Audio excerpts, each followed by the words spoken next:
Hello guys, Radhe Radhe. Welcome back to my channel. आज हम इस वीडियो में साइंस के कुछ इम्पोर्टेंट क्वेश्चन को हम समझेंगे, जो कि बिहार बोर्ड में बार बार ये क्वेश्चन पूछता है और ये क्वेश्चन हमेशा रिपीट करता रहता है। 6 क्वेश्चन दिया हुआ है। उत्तल तथा अवतल दर्पण के 3 उपयोग।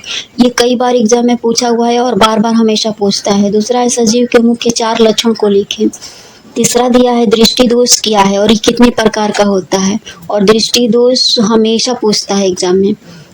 अम्ल का जलीय विलयन क्यों विद्युत का चालन करता है, ये भी बहुत इंपॉर्टेंट क्वेश्चन है। बहुत इंपॉर्टेंट क्वेश्चन है, हमेशा रिपीट करता है एग्जाम में। हमारे दैनिक जीवन में पीएच के किन्हीं 5 महत्वों को लिखें। 6 नंबर है मछली, मच्छर, केंचुआ और मनुष्य के श्वसन अंगों के नाम लिखें।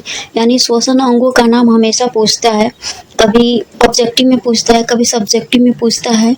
अगर इसको याद कर लेते हैं तो इसमें से क्वेश्चन अगर आपको आएगा तो इसमें से मिस नहीं होगा क्वेश्चन है उत्तल तथा अवतल दर्पण के 3 उपयोग को लिखे। इसका मतलब उत्तल दर्पण का भी 3 उपयोग लिखना है और अवतल दर्पण का भी 3 उपयोग लिखना है।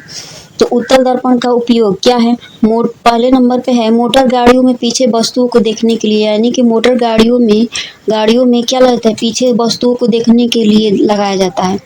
सड़क पर लगी बत्तियों में सिग्नल, यानी कि सड़क में जो बत्ती लगता है सिग्नल के रूप में, उसके परावर्तक सतह के रूप में किसका उपयोग किया जाता है? उत्तल दर्पण ही लगा रहता है।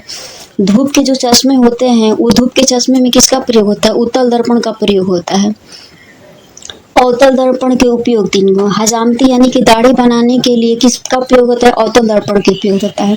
सर्च लाइट में भी किसका प्रयोग होता है? अवतल दर्पण का उपयोग होता है।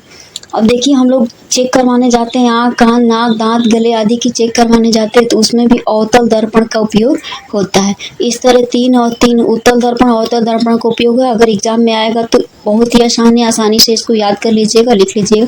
समझ लेंगे तो याद करने की जरूरत नहीं पड़ेगी। अगला क्वेश्चन है सजीवों के मुख्य 4 लक्षण लिखें। तो सजीव क्या है? जिसमें जीवन होता है, यानी सजीव में जीवन होता है, सजीव में वृद्धि भी होता है। हम लोग क्या है?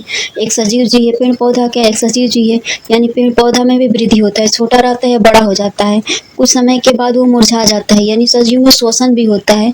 सजीव में भोजन की जरूरत होती है, क्योंकि सजीव को भोजन नहीं मिलेगा तो क्या हो जाए? उसकी वृद्धि नहीं होगी। सर, सजीव के मुख्य 4 लक्षण ये निम्नलिखित है। बहुत सारे हो सकते हैं, लेकिन 4 पूछ रहा है तो हम 4 ही लिखेंगे। क्वेश्चन क्या है? दृष्टि दोष क्या है, कितने प्रकार का होता है?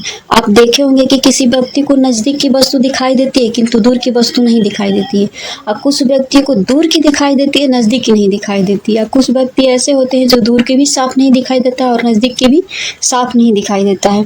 तो इस तरह जिसमें भी ये दोष पाया जाता है, इस तरह के दोष को दृष्टि दोष कहा जाता है, यानी आंख का दोष कहा जाता है।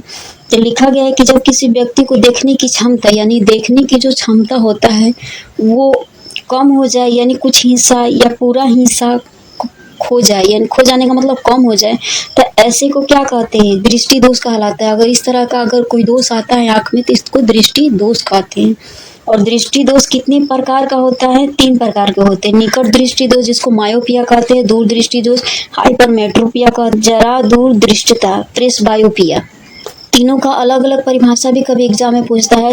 निकट दृष्टि दोष के लिए अवतल लेंस का प्रयोग किया जाता है, दूर दृष्टि दोष के लिए उत्तल लेंस का प्रयोग किया जाता है, और ज्यादा दूरदर्शक के लिए बाइफोकल लेंस का प्रयोग किया जाता है। यानी उत्तल अवतल दोनों को लगाया जाता है ताकि दूर और नजदीक दोनों को साफ दिखाई दे। अम्ल का जलीय विलयन क्यों विद्युत का चालन करता है?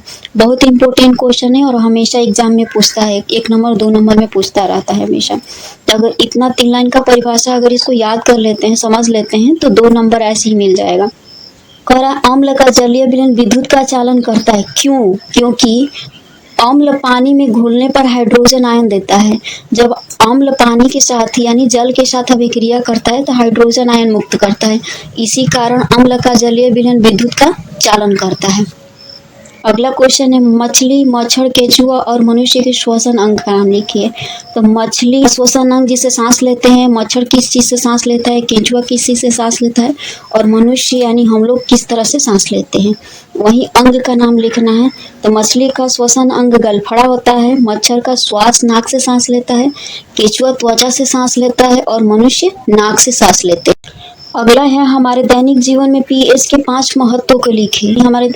हमारे दैनिक जीवन में पीएच के महत्व क्या है वही लिखना है। पहले नंबर पर शरीर के पाचन के रूप में, शरीर के पाचन में भी पीएच का बहुत इम्पोर्टेंट वैल्यू होता है। मानव रक्त में भी पीएच का वैल्यू होता है। बर्तन साफ करने के लिए भी पीएच का महत्वपूर्ण है। दांत की सुरक्षा में भी पीएच एक महत्वपूर्ण भूमिका निभाता है। एंटासिड के रूप में भी प्रयोग किया जाता है। एंटासिड यानी कि दवा के रूप में प्रयोग किया जाता है। इस तरह से हमारे 6 इंपॉर्टेंट क्वेश्चन हो गए।